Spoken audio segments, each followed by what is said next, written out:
is a good movie.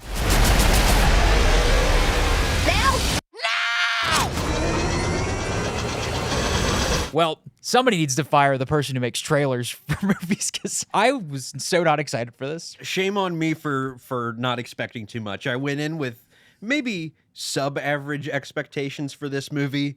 Boy, George Miller really proved me wrong. I mean, the trailer it made it look kind of generic-y and, not really what you wanted from this. But, I mean, watching the movie, it's like, this movie is fantastic. This movie is awesome. Don't watch this video if you've not seen this movie, because this is a treat. Like, we saw 3 movies, like major movies that we reviewed in theaters in May. And if you had to rank them before we saw them, I would probably put this at the bottom. Yes. Based on the trailers, this would be the one that I would have gone to last. And it's my favorite. Yeah, absolutely. If you're going to see one movie this month, absolutely see Furiosa. I mean, it's like a reward. Like, it's so good. Yeah, I know. We had to suffer through some mediocreness, and now it's just like, wow, look at that. We both kind of said, I mean, this is probably our favorite Mad Max movie. Yeah, I'd have to rewatch The Road Warrior. I think we are both in agreement, but I think in general we're in the minority that we actually liked this one more than Fury Road. Yeah, and Fury Road's great. It gives Fury Road probably like a new light too. Yeah, absolutely. So if you rewatched Fury Road, you might enjoy it more knowing all of the other world building stuff they did. But I still love Fury Road. That's a great movie. But I mean, this thing is awesome. I mean, who would have thought the best Mad Max movie doesn't have Mad Max? Oh, yeah. Yeah. So that's actually kind of my complaint with Fury Road is Max doesn't really even need to be in that movie. And so without Max in this film, man, George Miller just got to cook with the character of Furiosa. But every character cooks. Like, I mean, like, we don't want to go into major spoilers, but like, Chris Hemsworth is fantastic in this. Oh yeah, he's having a blast, man. I mean, he should win some sort of award. I don't know what award he would be nominated for, but I mean, give him having something. The most fun. Yeah, the most fun award, new thing at the Oscars. But he's also helped a lot with the production design. Just absolutely Yes. fantabulous production design on this Oh, film. yeah. All the vehicles and all the little touches are just so cool. Obviously, there is a little bit, it's like, well, this doesn't look super real, but they do so much of it that feels real at the same time where it's like you forgive it while you're watching it. Absolutely. It's like, well, that person's probably not swinging on that thing, but it's like you can tell they're swinging on something, you know? Yeah. And I appreciate that more than it just being I don't know, lesser or more of something that wouldn't be as good. It's a good mix. Car driving is real, of course. You were loving the motorcycles. I was loving the motorcycles, man. Yep. The motorcycle gangs were so cool. He had so many motorcycle guys. So many motorcycle guys. And they've got some tricks up their sleeve that we will absolutely not spoil. But when it came to be, you can kind of pick them out at the beginning. You're like, hey, what's that thing you got for?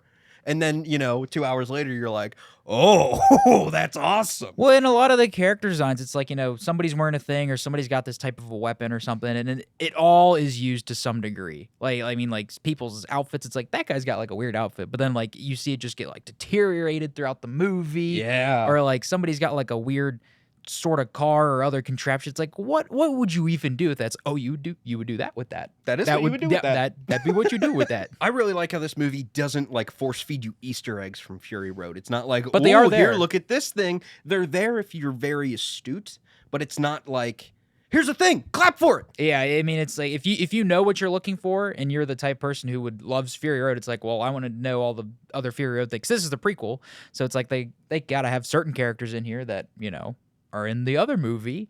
So when you see it, it's like, I know it, and they're not acknowledging it, and I kind of like that more. You know, it makes me feel smart. I'll tell you what I enjoyed about this more than Fury Road as well.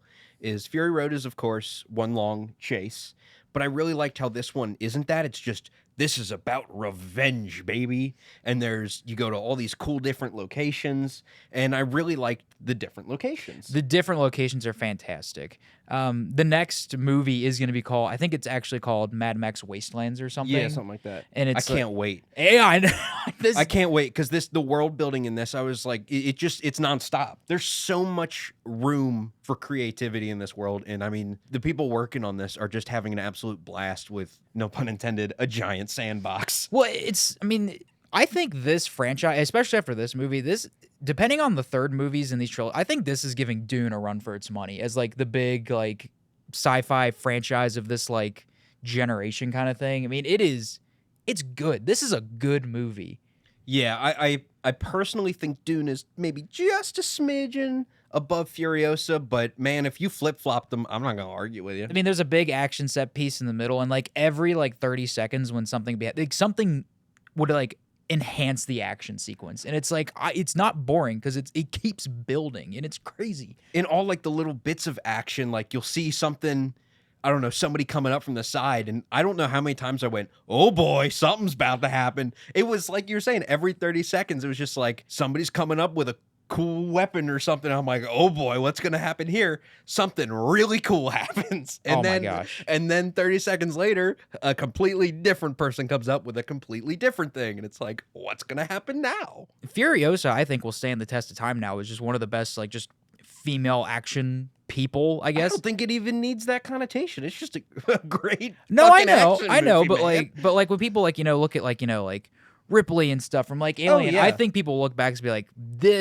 this is something different. You could certainly put this amongst those. Yeah, we're gonna do the part of the video now where we give it a Duke if we like it, give it a Duke if we don't like it. I'll say it for us. We're both Duking this thing. Yep, we would both recommend it. Therefore, that's 2 Dukes. Just go see it.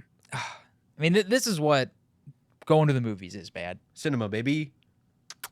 Well, if you like this, stick around, hit subscribe, comment, tell us what you thought. Are you gonna see it? You should.